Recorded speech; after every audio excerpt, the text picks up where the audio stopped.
Je vous salue, vous qui aimez l'histoire, chers amis, chers frères et sœurs, vous qui aimez la vérité historique. Alors, nous allons poursuivre la série de vidéos sur le livre de Brzezinski, dont le titre est Le Grand Échiquier. En parcourant le livre, cela permet de comprendre quand même les événements qui se passent sous nos yeux en Ukraine. Alors, donc, il écrit, en Europe, le terme Balkan évoque conflit ethnique et rivalité régionale de grande envergure. Or, en réalité, le terme Balkan, c'est un mot turc qui veut dire massif montagneux, boisé, disons où il y a des forêts, où la végétation est importante. Vous voyez. Or là, à ses yeux, pour lui, les Européens perçoivent les Balkans comme zone de conflit ethnique. Alors que, à l'origine, en langue turque, ça exprime un cadre géographique. C'est un cadre géographique. Donc, Balkan veut dire une zone montagneuse et qui est boisée, qui a des forêts. C'est ce que simplement ça veut dire, Balkan. Bon, mais voilà les Européens. Seulement, il se trouve que les populations qui vivent dans cette zone-là vont s'affronter, voilà, dans des guerres qui durent encore. Voilà. On voit que dans le Nagorno-Karabakh, une fois encore, il y a un conflit entre les Azerbaïdjanais et puis les Arméniens. Voilà, donc c'est ça. Et puis c'est une zone aussi où, à un moment donné, quand il y avait l'Empire ottoman a conquis des zones dans les Balkans. Voilà. Et c'est comme ça que le peuple albanais est devenu un peuple musulman dans la zone. Voilà, donc c'est un peu ça. Alors je continue de lire. L'Eurasie possède elle aussi ses Balkans. Bon, il a mis ça entre guillemets. Mais ceux-ci sont beaucoup plus vastes, plus peuplés et bien plus hétérogènes d'un point de vue religieux et ethnique. Ils sont situés à l'intérieur d'une vaste zone géographique oblongue, particulièrement instable, qui englobe des partitions du sud-est de l'Europe, de l'Asie centrale et méridionale, la région du Golfe Persique et du Moyen-Orient. Mais je pose la question, est-ce que l'Europe de l'Ouest aussi n'a pas connu beaucoup de conflits ethniques? On peut dire ça ethnique, oui. Voilà. Parce qu'on sait, hein, la région de l'Alsace, tantôt était aux Français, passé aux mains des Allemands, revenus aux Français, etc. Donc, vous voyez, donc c'est aussi ça. Voilà. Les Balkans eurasiens constituent le cœur de cette vaste zone oblongue et ils diffèrent des régions périphériques d'une manière particulièrement importante. Ils constituent une zone de pouvoir vacant. Bon, pourquoi il dit ça? Bien que la plupart des États du Golfe Persique et du Moyen-Orient soient également instables. L'Amérique joue le rôle d'ultime arbitre pour eux. Ça, j'en doute. Parce que l'Amérique vient pour dominer, c'est ça. L'instabilité de cette région est donc tempérée par l'hégémonie, voilà, d'une puissance unique. Voilà, c'est ça. Par contraste, les Balkans eurasiens rappellent beaucoup les anciens Balkans de l'Europe du Sud-Est, qui nous sont plus familiers. Non seulement les entités politiques qui les composent sont instables, mais elles incitent et encouragent l'intrusion de voisins plus puissants, bon, qui sont tous déterminés à s'opposer à la domination de la région par un autre. Bon. En fait, c'est la lutte pour le contrôle de certains territoires. Voilà, la lutte pour le contrôle de certains territoires. On a vu après la Première Guerre mondiale, l'Italie n'était pas contente parce qu'elle a dit les sacrifices qu'elle a consentis durant la Première Guerre mondiale, elle n'en a pas tiré les bénéfices. Voilà.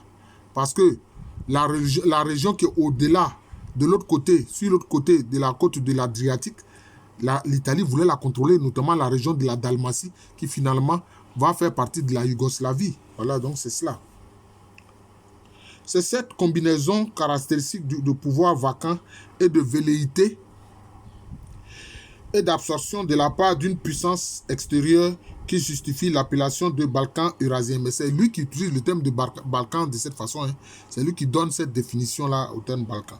Mais on a vu qu'en français, quand on dit balkaniser, cela veut dire découper un territoire hein, pour le dominer ou bien pour qu'il soit sous le contrôle de différentes entités politiques. Bon. Les Balkans traditionnels représentaient un atout géopolitique dans la lutte pour la suprématie européenne.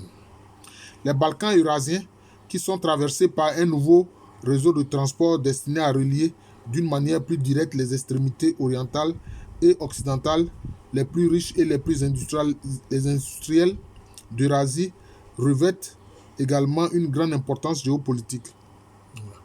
Parce qu'il y a eu quand même un chemin de fer qui relie pratiquement l'Allemagne jusqu'au Bosphore, jusqu'à la zone de la Turquie actuelle. Voilà. Je crois qu'on appelle ça l'Orient Express. Voilà, l'Orient Express. Voilà, bon, c'est ça.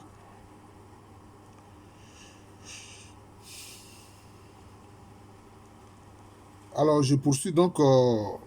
Par ailleurs, s'agissant de sécurité et d'ambition historique, ils présentent un intérêt significatif au moins pour trois de leurs voisins les plus proches et les plus puissants, à savoir la Russie, la Turquie et l'Iran. La Chine commençant également à nourrir des visées politiques dans la région. Ouais, c'est ça, l'Orient Express, je crois que c'est ça qu'il y a eu une femme là, Agatha Christie, qui est romancière, qui a rendu par son roman, je crois, je ne sais pas si c'est intitulé Crime dans l'Express Orient. Oui, c'est ça. Ça a rendu ce chemin de fer là célèbre. Après qu'Agatha Christie ait écrit son roman sur justement l'Orient Express. Voilà. Mais c'est essentiellement d'un point de vue économique que les Balkans eurasiens représentent un atout potentiel. La région renferme une énorme concentration de réserves de gaz naturel d'importantes ressources pétrolières auxquelles viennent s'ajouter des gisements de minerais, notamment des mines d'or. Toujours le bien matériel. Dans les 20 ou 30 prochaines années, la consommation mondiale d'énergie ne manquera pas de s'accroître considérablement. Le ministère américain de l'énergie estime que la demande mondiale augmentera de plus de 50% entre 1993 et 2015. Ça, ce n'est pas faux. Hein? L'accroissement le plus important survenant en Extrême-Orient. Ça, ce n'est pas faux. Ce qu'il dit est vrai. Sa précision est juste. Surtout que la Chine est devenue une puissance industrielle. Bon. Le dynamisme économique de l'Asie engendre déjà de fortes pressions en faveur de l'exploration et de l'exploitation de nouvelles ressources d'énergie. Or, l'Asie centrale et le bassin de la mer Caspienne sont réputés renfermer des réserves de gaz naturel et de pétrole qui n'ont rien à envier à celles du Koweït, du golfe du Mexique ou de la mer du Nord. Bon. C'est le cas. En fait, la zone du golfe Persique où est l'Iran a beaucoup de pétrole. C'est pour ça que les États-Unis ont tenté, ont plusieurs fois voulu contrôler l'Iran. Ils ont tout fait pour faire tomber le régime du premier ministre Mossadegh et faire venir au pouvoir le Shah d'Iran, l'empereur Shah d'Iran, mais qui a été renversé par le régime des ayatollahs, de l'ayatollah Khomeini. Voilà. Aujourd'hui, ils n'arrivent plus à contrôler ce pétrole-là de l'Iran. C'est le peuple iranien qui en profite maintenant. C'est ça les faits. L'accès à ces ressources et le partage de leurs richesses potentielles constituent des enjeux qui attisent des convoitises nationales, stimulent les entreprises, raniment les revendications historiques, ravivent les visées impérialistes et encouragent les rivalités internationales. Bon, là, il parle en général, mais il ne donne pas des exemples. Or, l'exemple que je viens de donner là est très parlant. Hein? Les compagnies pétrolières américaines qui ont voulu mettre la main sur les ressources énergétiques de l'Iran et qui l'ont fait pendant des années avant que les ayatollahs communistes viennent renverser le régime qui était un régime complice des choses des États-Unis, notamment le régime du Shah d'Iran. Voilà, c'est ça les faits. Quelquefois, ils parlent en général et ils ne donnent pas les précisions. Voilà, donc, je suis obligé de le faire. La situation est d'autant plus explosive que la région non seulement constitue une zone de pouvoir vacant, mais également instable sur le plan interne. Ce n'est plus le cas. Hein? L'Iran est bien contrôlé par le régime des ayatollahs. Voilà. Il y a eu la révolution islamique en Iran. C'est ça. Mais le régime là-bas, c'est un régime qui a instauré une religion musulmane chiite. Hein, et ce qu'on appelle l'islam chiite duodécima, qui attend la venue du Mahdi. Voilà, qui attend la venue du Mahdi. Hein, un personnage qui, comme le Christ, est capable vraiment de révéler les mystères, hein, de Dieu qui ne l'ont pas encore été. Hein, hein, au-delà du Coran. Voilà, c'est ça, le Mahdi. Donc le 12e imam, ils attendent cela. C'est cela. Chacun des pays qui la composent souffre de graves difficultés nationales. Tous ont des frontières qui sont contestées par leurs voisins ou par des minorités ethniques. Bien peu présentent une hégémonie nationale et certains sont déjà engagés dans des luttes territoriales, ethniques ou religieuses. Mais souvent qui sont exacerbées par les Occidentaux. Alors il a mis un sous-titre encore, le creuset ethnique. Les Balkans eurasiens comptent 9 pays qui répondent d'une manière ou d'une autre à la description précédente et virtuellement 2 autres pays. Ces 9 pays sont le Kazakhstan, le Kyrgyzstan, le Tadjikistan, l'Ouzbékistan, le Turkménistan, l'Azerbaïdjan, l'Arménie, la Géorgie. Beaucoup de ces pays-là faisaient partie de l'Union des républiques socialistes soviétiques. C'est ça les faits. Voilà. C'est ça. C'est ça. Mais ce qu'on remarque, c'est que beaucoup de ces pays-là sont de langue turque. Mais le Tadjikistan, la langue qui est parlée au Tadjikistan est proche de la langue parsi, c'est-à-dire la langue des Perses, qui est une langue indo-européenne. Par contre, le Kazakhstan, le Kyrgyzstan, l'Ouzbékistan, le Turkménistan, l'Azerbaïdjan, c'est des langues qui sont proches plutôt des langues turcophones, telles qu'on en parle en Turquie. Maintenant, l'Arménie, bon, les Arméniens, ils ont leur langue particulière, hein, et puis eux, ils sont des chrétiens orthodoxes. Hein. Leur foi renvoie un peu à la foi chrétienne orthodoxe. Or, beaucoup de ces régions-là, Kazakhstan, Kyrgyzstan, Tadjikistan, Ouzbékistan, Turkménistan, l'Azerbaïdjan, sont des pays avec des populations de religion musulmane, hein, en majorité. La Géorgie aussi est chrétienne en majorité, mais je crois que c'est un christianisme aussi orthodoxe. Voilà. Tous autrefois membres de la défunte Union soviétique, c'est ce que je disais, ainsi que l'Afghanistan. Mais l'Afghanistan, là, c'est autre chose. Hein. On peut éventuellement ajouter à cette liste la Turquie et l'Iran. Bon, mais quand même, ça, c'est différent parce que la Turquie et l'Iran, dans leur histoire, ont bâti des empires. Alors, on bâtit des empires. Les Turcs ont bâti un grand empire, l'Empire ottoman.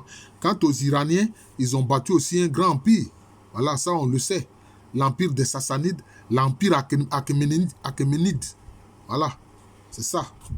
Alors, il écrit 2 pays au poids politique et économique plus considérables que les précédents, mais c'est ça, et qui rivalisent pour exercer une influence dans les Balkans eurasiens. Ce sont donc d'importants acteurs géostratégiques dans la région. Voilà. Cependant, ils sont sujets à des conflits ethniques internes. Bon, toujours le même problème.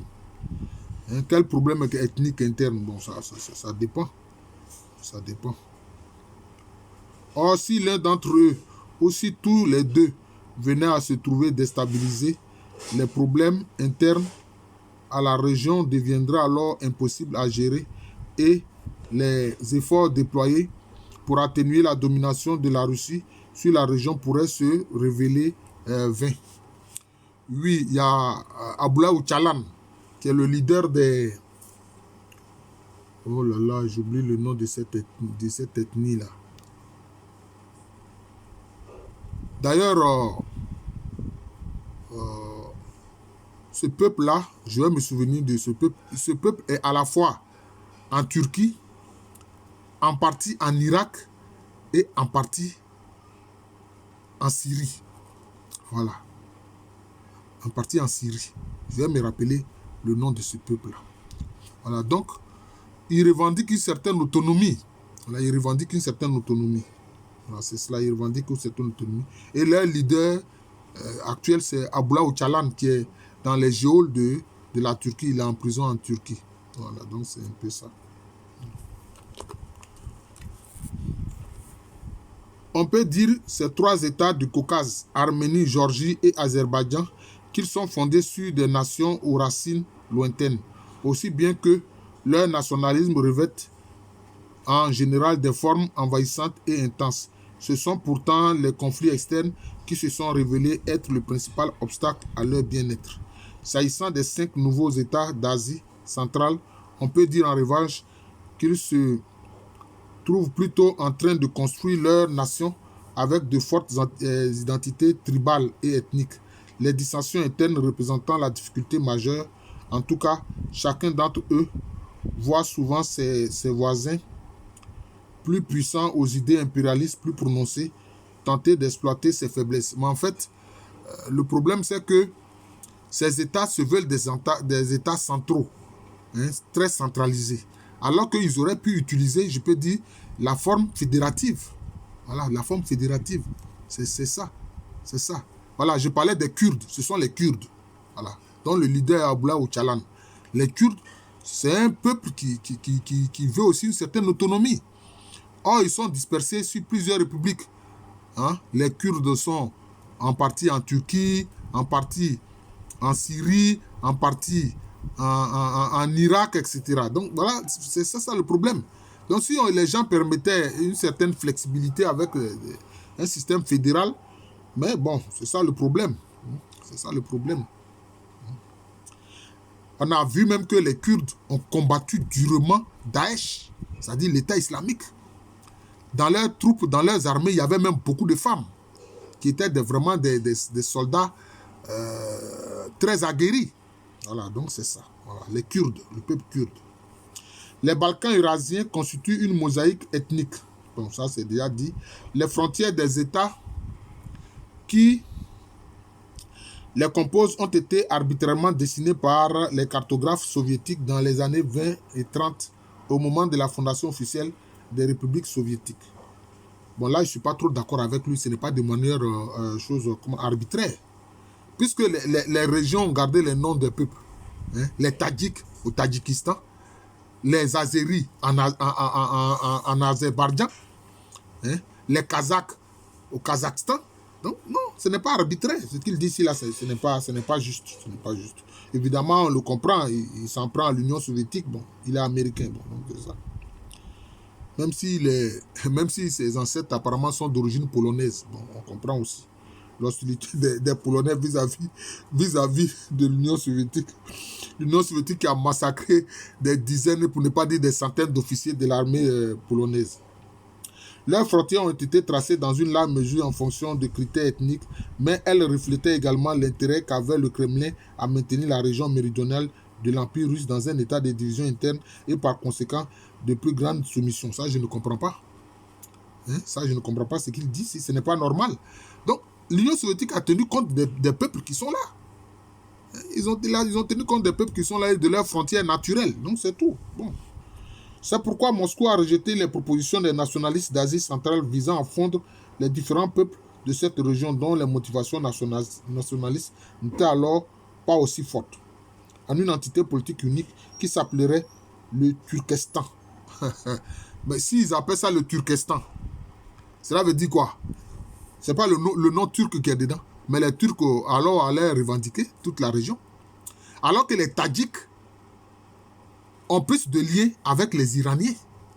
Les Tadjiks, là, leur langue là, est proche de la langue parsi qui se parle en Iran.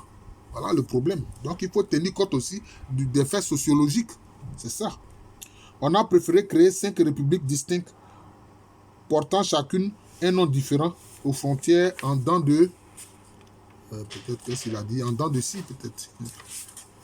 Voilà, en dents de scie. Voilà, c'est bien ce qu'il a écrit. En dents de scie.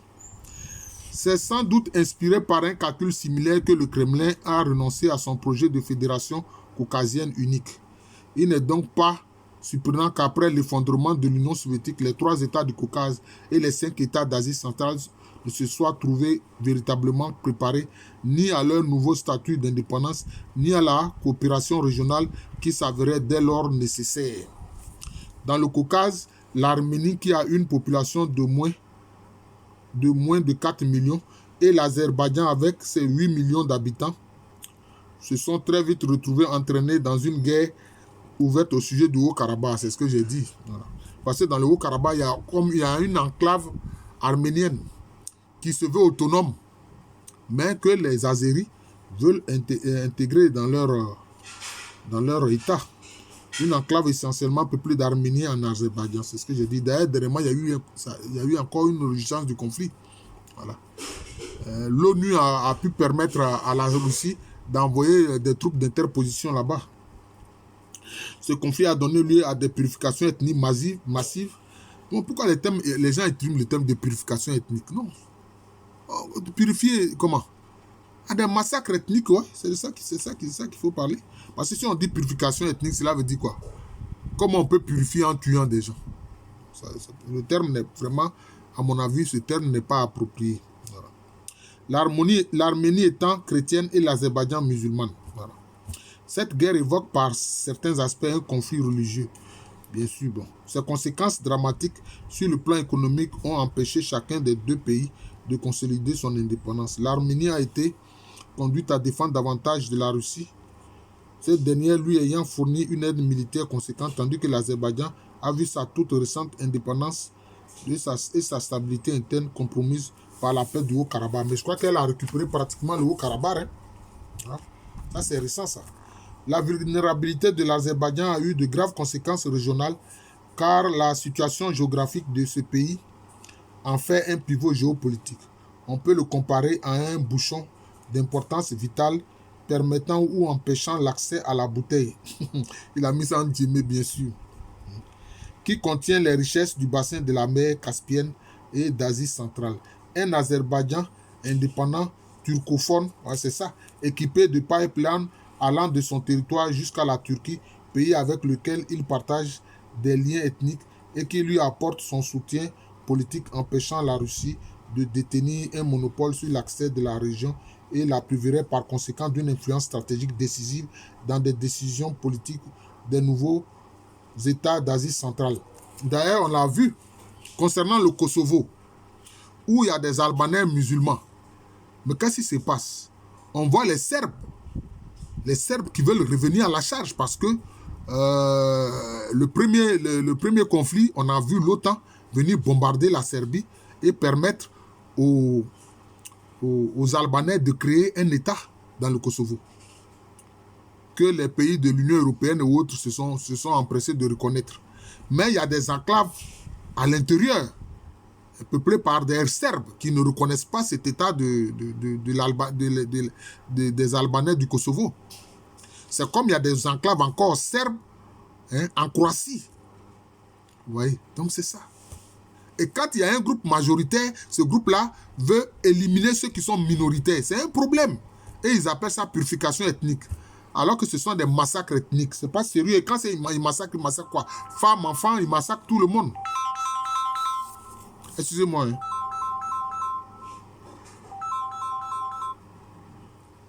Mon fils, tu vas me rappeler. Je suis en train de faire une vidéo. Quand je vais finir, je vais te rappeler. Hein. Excusez-moi, c'est mon fils dans l'intellect, Serge Kofi, qui est maître assistant à l'université Lorion Guédé de Dalois. Voilà. C'est un des jeunes docteurs que j'ai formé, dont je suis très fier. Voilà. Il est maître assistant. Il est passé maître assistant, ça fait déjà quelques années. Je lui ai dit de s'apprêter pour passer maître de conférence. Voilà. Alors donc c'est cela. Donc c'est ça le problème, notamment de ces régions d'Asie centrale.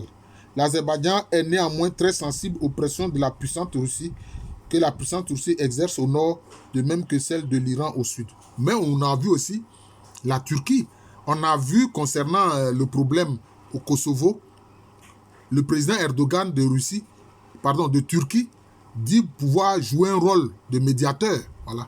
Parce que c'est évident qu'il veut protéger ceux qui sont musulmans, etc. C'est cela. En effet, on compte 2 fois plus d'Azéris dans le nord-est de l'Iran. Certains estiment leur nombre à quelques 20 millions.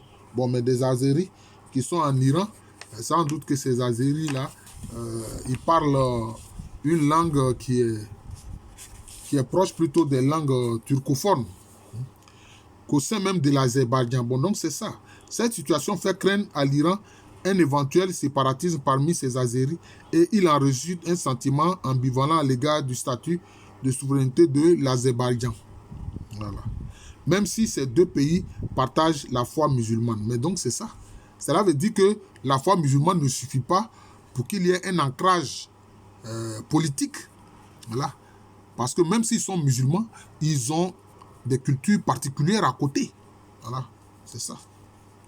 L'Azerbaïdjan est donc devenu l'objet de pression tant de la part de la Russie que de l'Iran, qui entendent limiter les relations avec ce pays, les relations que ce pays entretient avec l'Occident. Voilà, je regarde de temps en temps les minutes que j'ai passées. Je vais m'arrêter là. Je suis le professeur Alou Kwame René, professeur titulaire d'histoire à l'université Félix Houphouët-Boigny, université qui est à Abidjan, c'est à Cocody. C'est en Côte d'Ivoire, un pays situé en Afrique de l'Ouest.